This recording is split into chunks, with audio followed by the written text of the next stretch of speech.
Hello, আমি তোমাদের রিক্তা। চলো একটা জিনিস দেখাই। এই গাছটার কথা মনে আছে? আমার হোম প্ল্যান্ট। ও কিন্তু আস্তে আস্তে গ্রো করছে। আর আজকে ছিল রথযাত্রা, 27শে জুন। তোমাদের সবাইকে একটু দেরি করেই রথযাত্রার শুভেচ্ছা জানাচ্ছি। কারণ হচ্ছে আমি তো কোনো ব্লগ পোস্ট করতে পারিনি। তো দেখো, আমরা যে বাড়ি থেকে বেরোলাম, আমরা বাড়ি থেকে বেরিয়েছিলাম এক জায়গায় যাব, অবশ্যই রথের উদ্দেশ্যেই, কিন্তু এইটা একটা আলাদা রথ। বেশ সুন্দরভাবে সবাই মানে ওই যাচ্ছিল, বেশ ভালো লাগলো দেখতে। আর তারপরে আমরা পৌঁছে গেছিলাম হবিপুর।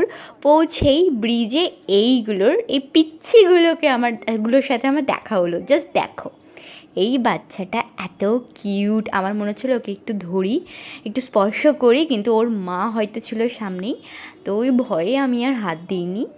কিন্তু এখানে আরও একটা বাচ্চা ছিল, মানে এখানে অনেক কটা হনুমান ছিল।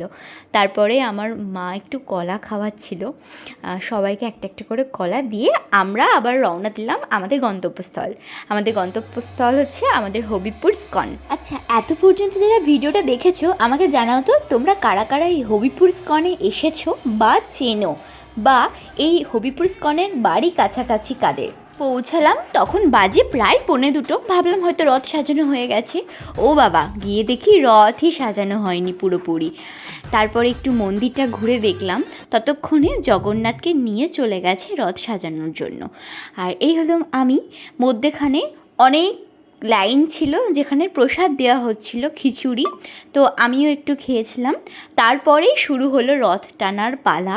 ওরে ভিড়! মানে সত্যি কথা বলতে আমি কোনোদিনও এই রথযাত্রার দিন হবিপুরে যাইনি।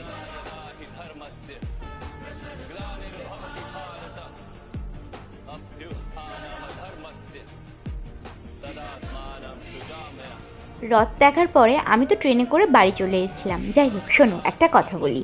এই যে রথটা দেখছো, এই রথটা ঘুরে কিন্তু আমাদের রানাঘাটের কোর্ট মোড়ে আসে, মানে ওটাই জগন্নাথের মাসির বাড়ি। তাই পরের দিন চলে গেছিলাম সন্ধ্যা আরতির সময়। জানো, এত সুন্দর সাজিয়েছে জগন্নাথকে। আর যখন সন্ধ্যা আরতি হবে, শুরুর সময় যে সুন্দর একটা ভিডিও ক্যাপচার করতে পেরেছি, এটা আমি তোমাদের সাথে অফকোর্স শেয়ার করব পরের ব্লগে। অবশ্যই দেখো কিন্তু। চলো, টাটা।